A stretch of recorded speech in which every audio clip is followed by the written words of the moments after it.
razão e emoção, hemisfério esquerdo, hemisfério direito. Gente, é muito conhecido no campo do coaching, na internet, que o hemisfério esquerdo é razão, que o hemisfério direito é emoção, que o hemisfério esquerdo, a pessoa que tem uma predominância na utilização do seu hemisfério esquerdo é uma pessoa mais lógica, mais racional, mais atenta aos detalhes, mais de pensamento mais linear, tá? Olá, Fernanda, tudo bom? Obrigado, bom tê-la aqui.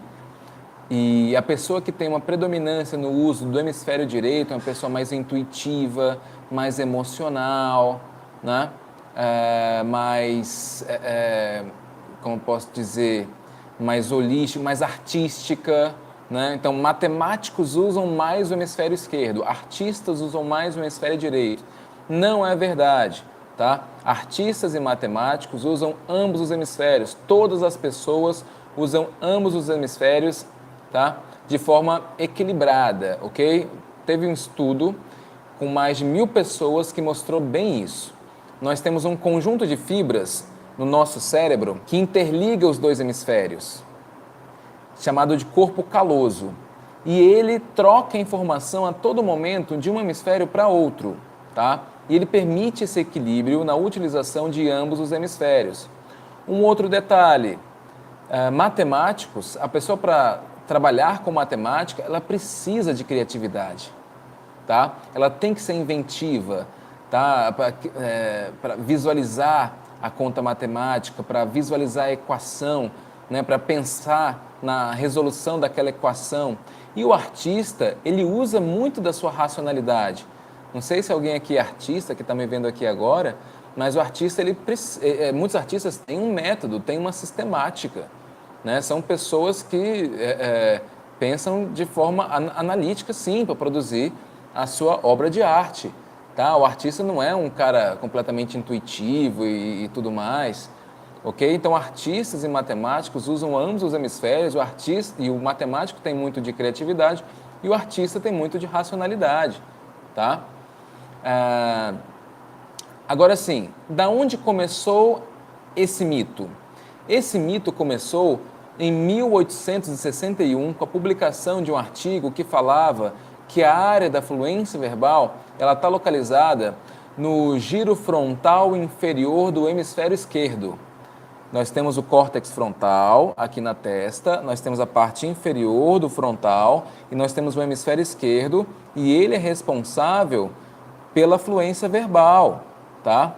O Paul Broca, em 1861, ele viu um paciente que tinha uma lesão no giro frontal inferior do hemisfério esquerdo, ele tinha dificuldade para fluência verbal. E outros estudos demonstraram, e depois de 12 anos, saiu uma outra publicação, em 1873, um cara chamado Karl Wernicke, neuropsiquiatra alemão, que viu um paciente que tinha uma lesão no giro temporal superior esquerdo também, mais ou menos aqui nessa região, tá? Por cima da orelha, por aqui, que tinha dificuldade na compreensão verbal. Então, o que eles viram? Que o hemisfério esquerdo é responsável pela linguagem. A nossa linguagem, a compreensão e a fluência está localizada no hemisfério esquerdo, tá? E aí surgiu um mito de que só os seres humanos têm a linguagem no hemisfério esquerdo, e isso também não é verdade. Ratos e sapos, por exemplo, e os outros animais que vocalizam, mas as pesquisas que eu vi mostravam, né, de forma explícita no rato e no sapo, que a vocalização também é lateralizada, também é no hemisfério esquerdo, tá? Os fetos, eles já apresentam uma dominância, uma lateralidade, tá? Então, é característica dos cérebros a lateralização, tá? Mas não quer dizer que um hemisfério é completamente diferente do outro. Esse é o ponto, tá? Em termos de visão, por exemplo, aspectos básicos da visão, os dois hemisférios processam a mesma coisa. Em termos de aspectos básicos da atenção, da audição, os dois hemisférios processam a mesma coisa. Em termos de processos básicos de tato, né, de toque, somatosensorialidade, tá? Os dois hemisférios processam a mesma coisa. Só que assim, um hemisfério vai processar um lado do corpo ou da realidade, tá? Em termos de visão, o hemisfério esquerdo vai processar o campo visual direito. O hemisfério direito vai processar o campo visual esquerdo, tá? O hemisfério esquerdo da audição vai processar mais o que vem pelo ouvido direito. O hemisfério direito vai processar mais o que vem pelo ouvido esquerdo. O giro pós-central, que é do tato, né, da somatosensorialidade, do lado esquerdo vai processar o tato do hemisfério direito e vice-versa, ok? Então, assim, em termos de movimento também, a mão esquerda ela é controlada pelo hemisfério direito e a mão direita é controlada pelo hemisfério esquerdo. Então, tem coisas, né? O nosso cérebro é todo, digamos assim, contralateralizado. O que metade do corpo faz, processa, é resultado da função do hemisfério do outro lado e vice-versa, ok? Só que tem funções que são as mesmas para ambos os hemisférios, como eu falei, audição primária, tato primário, visão primária, motricidade primária, em ambos os hemisférios. Deixa eu falar o próximo dado que leva à criação desse mito, tá? 100 anos depois dessa pesquisa de Paul Broca e de Carl Wernicke, o que acontece?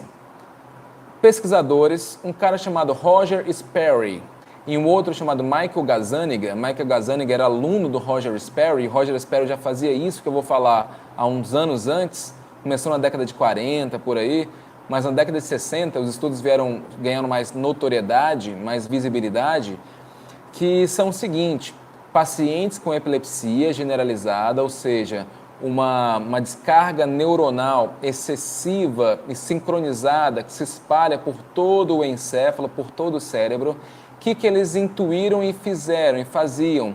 Quando você corta o corpo caloso, que é esse conjunto de fibras que interliga os dois hemisférios, você diminuía a disseminação dessas crises epiléticas por todo o cérebro e ela se concentrava em apenas um hemisfério.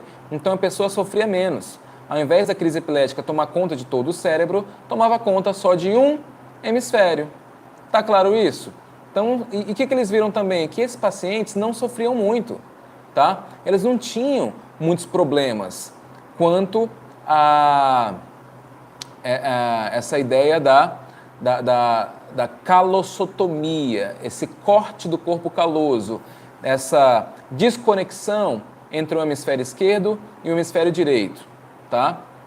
Aparentemente não. Só que aí o que o Michael Gazzaniga trouxe? Ele começou junto com o Roger Sperry, seu professor, começaram a experimentar e colocar tarefas para as pessoas calotomizadas, né, que tinham corte no corpo caloso, fazerem. E quais tarefas eram essas? Colocava a pessoa de frente para uma tela, pediam para olhar num ponto central nessa tela. E aí, rapidamente, eles projetavam uma imagem no campo visual esquerdo e outra imagem no campo visual direito. A imagem projetada no campo visual direito, como eu falei há pouco, era processada pelo hemisfério esquerdo. E a imagem projetada no campo visual esquerdo era processada pelo hemisfério direito. E olha que interessante, a pessoa só conseguia verbalizar aquilo que era projetado no campo visual esquerdo ou direito. O que vocês acham? Cri, cri, cri. No campo visual direito. Por quê? Porque essa informação era projetada para onde? Para o hemisfério esquerdo. E é no hemisfério esquerdo que tem a linguagem. Lembra disso? Se no hemisfério esquerdo você tem a linguagem, a capacidade de compreensão, de influência da linguagem falada, da verbalização, só aquilo que era projetado no campo visual direito, que chegava ao hemisfério esquerdo, que eu podia verbalizar. E aquilo que chegava no campo visual esquerdo, chegava apenas no hemisfério direito desses pacientes e eles não conseguiam falar sobre aquilo que viam, tá? Não é interessante? Agora, olha só, então esses pesquisadores viram que realmente o hemisfério esquerdo ele é mais especializado no que se refere à linguagem, mas o direito ele é mais especializado no que se refere a soluções espaciais, a inteligência espacial, a rotação mental, tá? Então, assim, em termos de lateralização, o hemisfério esquerdo ele é dominante para a linguagem semântica e gramatical, tá? E o hemisfério direito é mais dominante para a noção espacial. Olha que bacana, tá? Isso é verdade. Então, se eu fosse falar o hemisfério esquerdo é razão, não. Ele é linguagem técnica, linguagem semanticamente falando, sintaticamente falando. E o hemisfério direito, ele é visual, tá? Ele é de inteligência visual. E assim, o que acontece? O hemisfério direito, ele também processa linguagem. Mas qual o aspecto da linguagem que nós sabemos hoje? A entonação emocional, tá? O tom de voz. A modulação do tom de voz. Então, estou falando com vocês aqui, agora eu fico mais intenso na minha linguagem, tá? Então, essa modificação do tom de voz é função de quem? Do hemisfério direito, tá? O tom de voz, a emocionalidade da fala. Talvez daí, né, tenha surgido essa ideia de que o direito é emoção, tá? Mas assim, ambos os hemisférios processam emoção. Ambos os hemisférios processam um raciocínio, tá? Inteligência espacial, poxa, hemisfério direito, tá? Se você pegar, né, o nosso córtex pré-frontal, você tem o lobo frontal, essa região aqui da frente do cérebro, que tem muito a ver com tomada de decisão, com flexibilidade mental, né? Flexibilidade cognitiva, comportamental, inibição de impulso, controle do comportamento, memória executiva, tá? Ou memória operacional, que é você se lembrar online do que está falando ali. Então, para a gente conduzir essa nossa conversa, você precisa daquela memória ultra recente. Isso é função do córtex frontal. E nós temos o córtex pré-frontal, que é a pontinha do frontal, tá? Que é a parte mais, digamos assim, evoluída, mais desenvolvida, digamos assim, do cérebro. O cérebro, tá? Em termos assim de inovação comportamental da espécie Homo sapiens. Então, é aquela região da filosofia, da ética, da moral, né, do controle do comportamento, tá? O córtex pré-frontal. E aí acontece uma coisa interessante, que é o seguinte: o córtex pré-frontal esquerdo, em termos emocionais, segundo estudos do Richard Davidson, neurocientista, ele fala o seguinte: o córtex pré-frontal esquerdo ele tem mais a ver com emoções positivas. E o córtex pré-frontal direito tem a ver com emoções negativas. Então, em termos de córtex pré-frontal, o esquerdo tem a ver com emoção sim, e emoção positiva, tá? Então, aquela história de você visualizar no campo esquerdo vai trazer para o campo direito, você vai trabalhar mais com o hemisfério direito, não vai associar com a emoção positiva, né? Claro que aqui eu estou exagerando, estou trazendo aqui uma especulação hipotética, tá? Mas só para cortar um pouco dessa ideia que tem imaginado um lado, imaginado o outro. Não, isso aí não vai fazer a pessoa crer mais na sua meta e, né, e motivá-la a colocar em prática a meta. Não, é mais um mito que rola por aí, tá? E o hemisfério direito, o córtex pré-frontal, tem mais a ver com a emoção desagradável, negativa, tá? E assim, interessante, olha só que interessante, né? Nós sabemos que o hemisfério esquerdo é especializado para a linguagem, beleza? Então, assim, o esquerdo ele tem a ver com simbolismo, tá? Então, números, matemática, tem mais a ver com o hemisfério esquerdo. Isso é verdade. Fazer a noção de cálculo em si, tá? Claro que a inventividade matemática é criar equações, né? Solucionar equações, aí é outra coisa. Mas, assim, você identificar o símbolo numérico, o código numérico e o símbolo gramatical, a letra, a palavra, isso é função do hemisfério esquerdo, tá? E o hemisfério direito tem a ver com noção espacial. E o hemisfério direito, olha só que interessante, ele se ocupa da noção espacial de ambos os campos visuais. O hemisfério esquerdo se ocupa, talvez por estar ocupado com linguagem, ele se ocupa só da noção visual do campo visual direito. Da noção espacial, o hemisfério esquerdo, ele se ocupa da noção espacial só do campo visual direito. Já o hemisfério direito, ele tem a ver com noção espacial de ambos os campos visuais. Aí olha só que interessante, se você lesiona aqui uma região que a gente chama de parietal, tá? Ela fica mais aqui atrás e acima da cabeça. Se você lesiona a região parietal do hemisfério esquerdo, você não tem prejuízo algum de noção espacial do campo visual esquerdo ou direito. Por quê? Porque o direito se ocupa de ambos. Agora, se você lesiona o córtex parietal do hemisfério direito, você vai ter que prejuízo? Que prejuízo você tem se você lesiona o córtex parietal do hemisfério direito? Exatamente. Você vai ter um prejuízo de noção espacial do hemisfério, do campo visual esquerdo, tá? Porque o direito vai estar preservado, porque o hemisfério esquerdo vai estar funcionando, vai estar conseguindo captar ainda a noção espacial do lado direito do campo visual.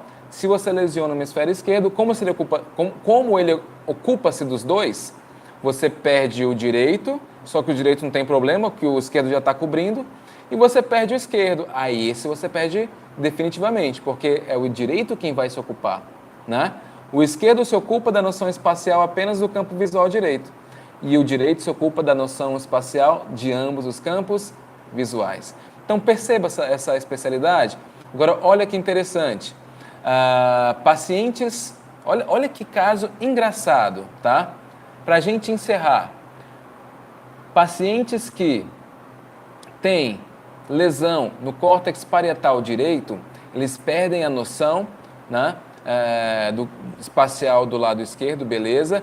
Quando eles vão jantar, eles comem apenas a metade direita do prato. Olha que interessante. E uma pessoa bem adaptada a esse problema, ela pega, dá a volta na mesa para ver a outra metade e terminar de comer o prato todo. Ou então vira o prato, tá? Olha só que interessante, como o lado esquerdo dele perde completamente, some da realidade, ele perde a noção do lado esquerdo, tá? É como se ele esquecesse, negligenciasse o lado esquerdo, porque ele sofreu lesão no hemisfério direito parietal, tá? E o esquerdo ainda se ocupa do campo visual direito, né? Então ele vai ter preservado o campo visual direito. Então na hora que ele vai se arrumar, na hora que ele vai comer, na hora que ele vai fazer qualquer coisa, ele só se lembra do hemisfério direito. Vai comer um prato de comida, só come o lado direito. Tem que virar o prato, 180 graus, né? Para ele comer o outro lado, comer o prato inteiro. E aí pediram para os pacientes, esses pacientes com lesão no córtex parietal direito, fechar os olhos e visualizar a cena de uma praça muito conhecida pelos pacientes. Eles só conseguiam verbalizar os elementos do lado direito da praça. Eles só se lembravam, quando pediam para eles fechar os olhos, eles só se lembravam de tudo aquilo que estava no lado direito. Então até a imaginação ficou prejudicada com a lesão no córtex parietal direito. Tanto a percepção quanto a imaginação e a lembrança foram prejudicadas, tá? Agora, quando pediam para os pacientes mentalmente ir para o outro lado da praça e olhar, né, na posição contrária, eles conseguiam dizer tudo que estava no outro lado, que havia sido negligenciado anteriormente, por estar num ângulo oposto de visão. Não é interessante como o cérebro funciona, tá? Então, gente, fique sabendo, né?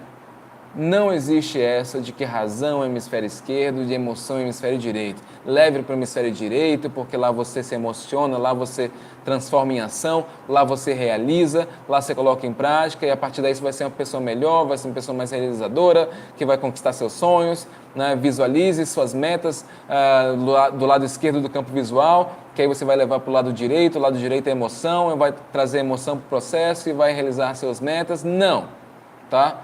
Isso é ignorância ou até charlatanismo. Me desculpe falar isso aqui, mas tem gente que sabe que não é verdade e mesmo assim vende essa ideia por aí porque atrai a atenção. Mas isso é pernicioso, isso acaba trazendo prejuízos, como já está trazendo prejuízos para a profissão coach.